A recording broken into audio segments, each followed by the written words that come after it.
So this is a Carl Zeiss Jena. I think Jena is a town in Germany, but I should probably look that up if I'm going to tell you. But anyway, it's Carl Zeiss Jena. Um,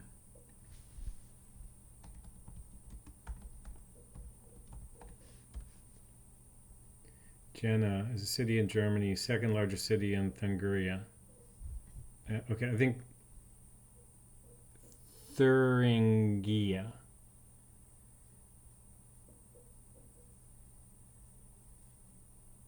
Thuringia. I don't know how you would pronounce that in German. Um, but anyway, yeah. So this thing it's got this beautiful box. It's from a optician in Bern, Gerber Bischhausen Optisch Mechanical Workstop.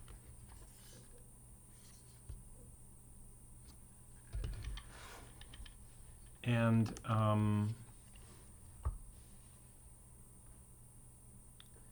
it's missing, I think there's like a wooden peg, which I don't know what it's for, but it looks like in another picture of this I found on the internet, it looks like you can put a wooden peg on top of this for some reason. But I don't think this does anything. So the wooden peg might just be for handling it. In any case, it doesn't seem necessary. So I want to do a proper review of this, though, just to say this is what it is. So if you happen to see this for sale, this is my own microfiber I put in here. I'm not sure what this is for. You could have a total of 3 sets of lenses, one inside it and then 2 sets here. This has a set inside, and it came with a spare set that's the exact same. They're all 3x. And the lenses are marked 3x on the lens. So I guess it's good to have a spare. It'd be nice to have a different magnification factor. But okay, let me just put it on, and then I'll try to show you what you would look for if you're buying this. I'm going to just look at this.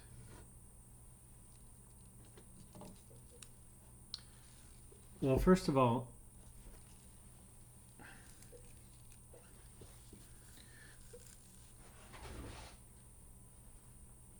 with my eyesight, this is how close I have to get to focus it. Basically, it's either in focus or not in focus, and you got to be close to it.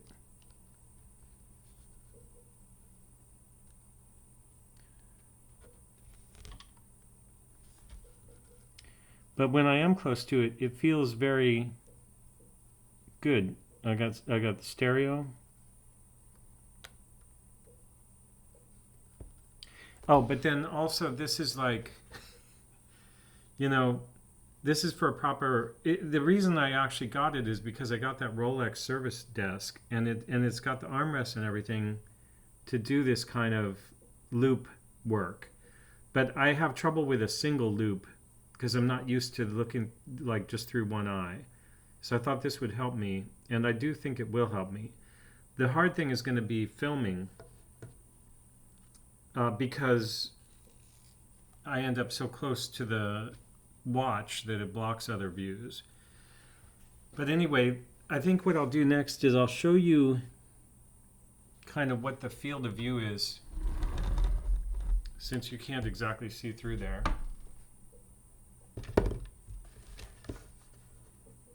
Actually, it's just about like that.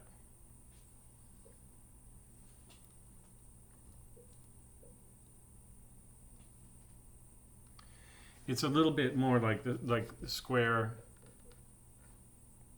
like that. But basically, it's kind of that amount of magnification. And that's with the 3x lens. Now, the other thing that's really important about this if you see one of these, is the interocular distance. So you see it says 65 millimeter right there. It's optimized for an interocular distance, like the distance between the pupils in your eye, of 65 millimeters. And I think mine is 66.5 from, I looked up a prescription I had for eyeglasses from Warby Parker, and it said I had two interocular distances, left and right, and they were both 33.25. So I think I'm 66.5, and this says 65. This still works fine for me, but basically what I see is the stereo is in the middle, and then I have a little bit of extra on each side. So for me, that's fine.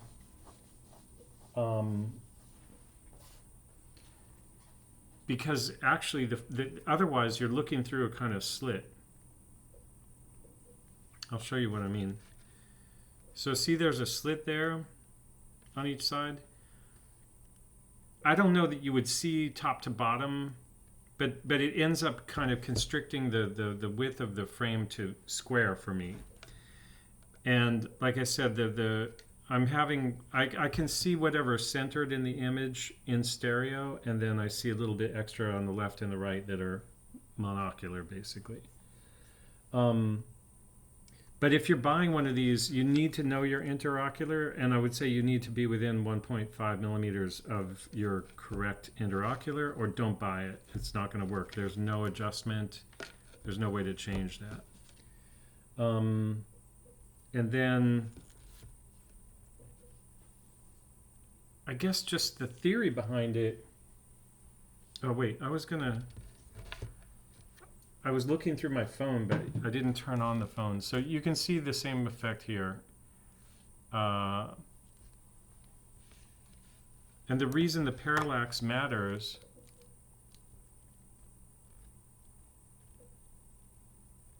that's more magnification than you'll see with your eye. But basically, if your eyes are a little bit too wide or too narrow for the interocular distance, it's going to shift, and the image is not going to line up. So my theory about this, which I don't think is really a theory, I think is obvious, is that because of the prism, bringing these 2 points of view much closer together than your eyes, it makes it much more comfortable to use than a loupe like this, which would be my kind of second favorite. So with this loupe, I have a wider field of view, and with this lens, these come with like 5 different lenses. I've got the highest magnification lens on here, and I'm kind of in this zone.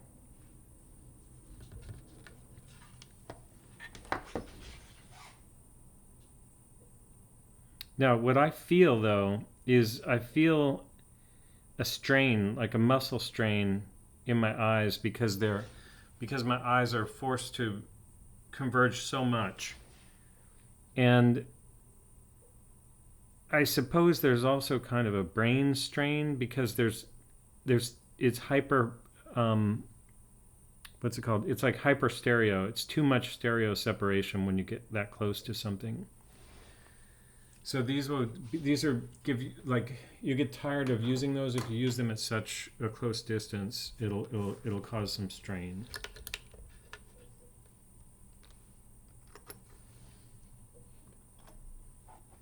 So I think this is really cool, and I think I'll use it. There's a couple other things that are interesting. One is that the way you change the lenses is you pull. This is kind of like spring tension. You pull these off, and you can just dump the lenses out. The lenses go with their curved side up when you put them in. And I know that because it doesn't really fit together nicely if you put it curved side down. Plus, you're going to be scratching the curved side of the lens on the slits. So one thing I was thinking, this can be removed, the eyepiece and the eye cup, probably so it could be repaired if this bakelite or whatever this is, eye cup was damaged. This could be removed, and these could be screwed onto a pair of regular eyeglasses. And I might do that because of two things. One is I'm nearsighted, so when I'm not wearing my glasses and then I wear a loupe, because I'm already nearsighted, it brings the subject, I'm not sure if it brings the subject closer in reality, but it for whatever reason, it makes me have to get closer to the subject to focus. So in other words, because I'm nearsighted, when I have just this without my glasses, I have to be within like an inch of the thing I'm looking at. If I run it through my glasses, which I tried just by taking the eye cups off,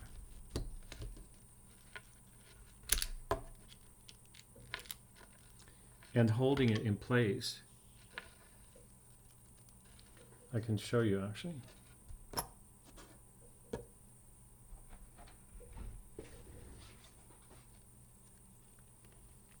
So I'm in focus right now,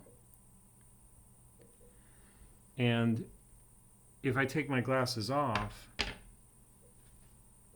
I have to move like that, which is closer, I think you can see. Let me just, I'll hold that still.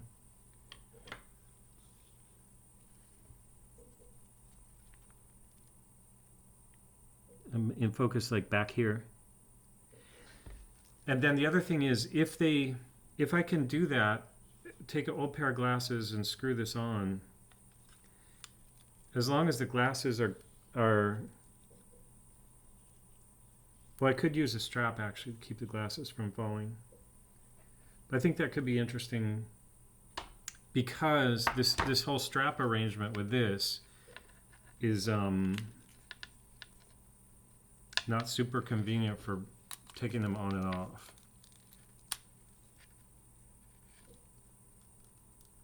I think it might be a little bit front heavy for what I'm thinking about doing, but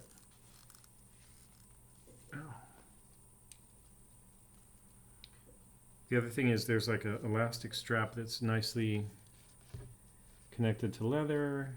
These things come off, just pull it and pull it off. But getting it the right tightness and not getting, it's good you can rotate those eye cups too to get them to fit nicely. But anyway, I like this. Definitely come in handy. I think I paid $50 including shipping, approximately 50 US, which seems very good for an antique thing like that. And I think that's it. If you ever see it on eBay, it might be worth getting, but only if their interocular distance is very close to what's on the thing. I think I've seen them in the, like just doing a Google image search ranging from 62 to 68. And I think the average person is something like 64.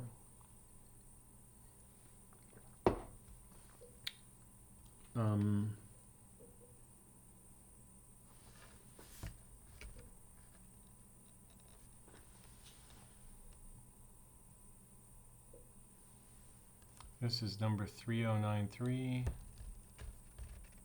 Oh, another thing that's nice, it has these air vents, which if you're sweating and wearing them, that's going to be helpful to not have them fog up, I think. Right now it's winter, so I'm not having any problem with that. I see a little hair or something in there, but oh, that's the X on 3X.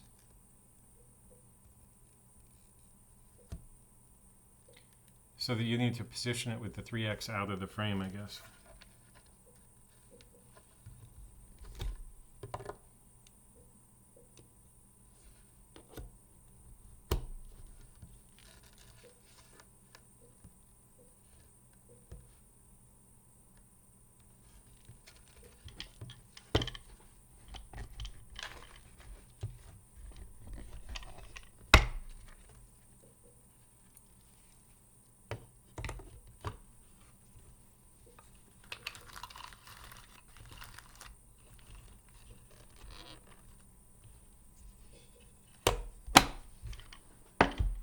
And there you go. The Zeiss Jena binocular loupe.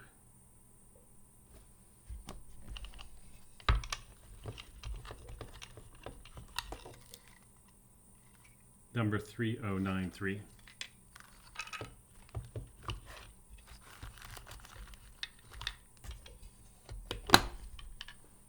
Hey, so I realized something great about these binocular loupes is that you can remove the lenses, the close-up lenses, and then you can just wear them all the all the time. Actually, I love messing around with things because you learn things that you wouldn't otherwise learn. So what I've learned from using these without close-up lenses is that there's two things. One is that I can still do whatever I need to do. Oh, this is interesting. I can still walk around, do whatever, but it constrains your vision to like a little box. So you have to be very purposeful as to where you look, which you would anyway, but you don't. It cuts out your peripheral vision.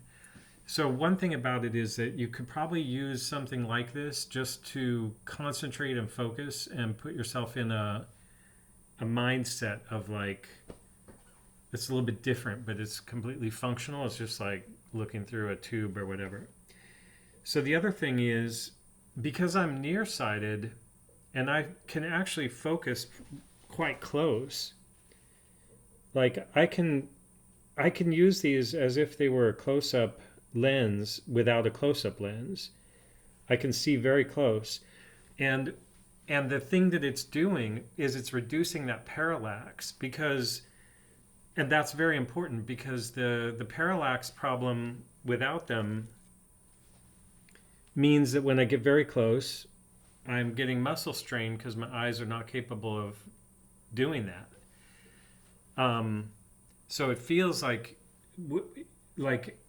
as a person who wears glasses normally, even though I can focus close at this close, the eye muscles don't want to converge. So you put these on, and you could practically just use them for that benefit of reducing parallax enough that you can do small work.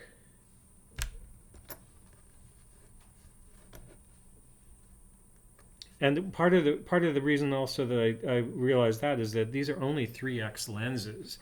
They're not like 20x. But when you combine 3x with a proper axis or the reduced interocular, it's fine. Interesting stuff. I feel like there was something else. Oh, I also realized probably the wooden peg is probably so you can do this, because I think there was back in the day. It's weird though. You'd have to almost put it on your nose. You could switch the eye cups around, and also then the writing would be upside down. I guess you could also do it like this.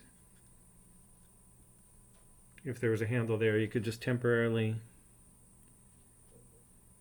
But who wants to hold it? But anyway, it's pretty obvious that a wooden handle, that's got to be what it was for. It'd probably be pretty easy to have somebody remake that with a lathe too. So there's that. What was the other thing I wanted to say about these? I think there was something I wanted to say about if people have ideas. Oh, well, it would be interesting. I don't think that there's a place to put a prescription lens in this, but I think it could be, perhaps they can do prescription lenses just that have both the magnification, I'm sure they can, magnification and the prescription built in.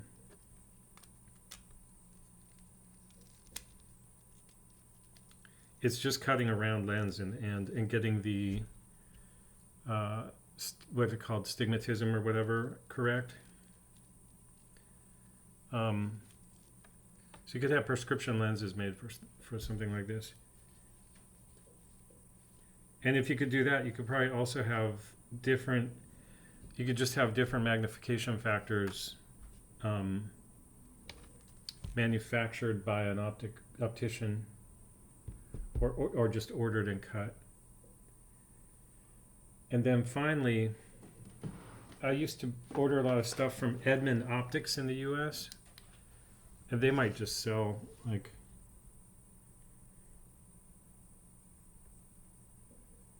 20.8. That's a strange size.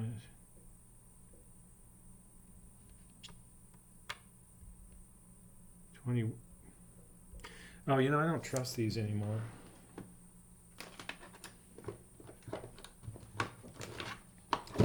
There's something about, even these are digital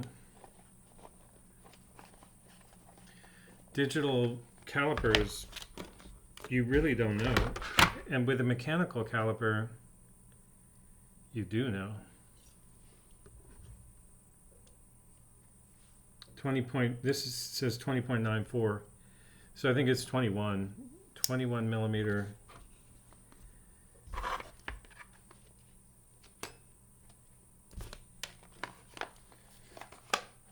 Let's see if Edmund Optics still exists. I know it exists.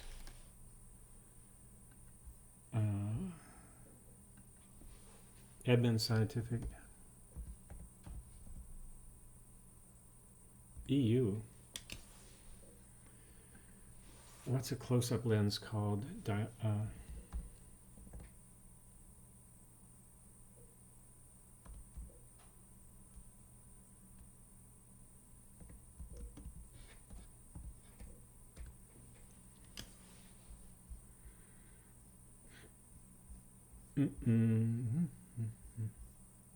I probably have these in my kit, actually. I have like a box of lenses. Anyway, I'll search for that later. So, if anybody's aware of a modern system that solves the problem, I'd like to please put it in the comments for myself and for other people. The problem with these is that even if you like it and it seems interesting, they come up so rarely, and then you have to get the right interocular distance. So it would be really hard to get them unless there's some modern equivalent that's available. And it seems like a modern thing would also probably have an adjustable interocular, and the prisms would just be something it's probably like a headset, glasses. I've seen things that look like they might do that, but I've never noticed specifically that they have prisms built into them. But there must be something like that. So doing that and realizing that the interocular is a big part of how these are helpful, it also reminded me of how you can learn from these old devices and things. And this is a viewfinder, a lights viewfinder on this incredible Plaubel very wide, Brooks Plaubel very wide from the 1950s, I think. And this is a cool camera because it was a collaboration between this company called Plaubel and Brooks Camera in New York City, and and then it also uses a Schneider Synchro Compur lens, and it was provided with a Leica lens cap and a Leica viewfinder. So it's like there's 4 different companies involved back in the 1950s to make this. And this was made, the viewfinder was an option made by Lights for the Brooks Plaubel very wide. And I love all the kind of collaboration that would have gone into making a camera like this. I have a Graflex with the exact same lens, Synchro Compur in it's really wide, 47 millimeter, which is wide for a 6x9, or the Graflex I think is a 6x6. Anyway,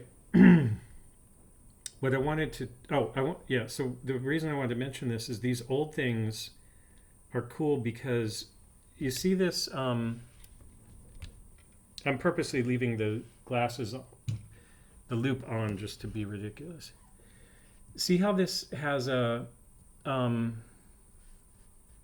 this is how they created the tension with the hot shoe or the cold shoe on the top of that camera. Was they machined into it a slot and they made it slightly wider than it should be, so it press fits and it won't fall off. And from that system, I ended up, this was like a camera trigger, is a camera trigger device that we made, and I figured it, I was like, I want this to sit on top of the camera and I don't want to have to add additional hardware to it. So we ended up just designing the printed circuit board to have the same kind of, take advantage of the strength and flexibility of the fiberglass of the printed circuit board. And so this similarly mounts on top of a camera, not an old camera like this, but like a Canon, modern Canon camera. So you see it's getting that same, it's using that same tension method. And that was a really cool discovery, and I never would have thought of that on my own. I stole it from that. And this is just a 3D printed cap. So like when we were designing this, I was like, okay, let's put all the components on the top. So all we have to do is have a kind of very simple cap, keep it small and functional with the way it integrates into the camera, built into it. And I've done that with a lot of camera controllers, and then we made boxes, not this one, but we also bought a small CNC machine to be able to machine that pattern into any box that we want to mount on top of a camera. And then this, that also led me to just coming up with using printed circuit boards, which are easy to design in 2D, to design 3D structures. So this is a structure, this is a half height structure.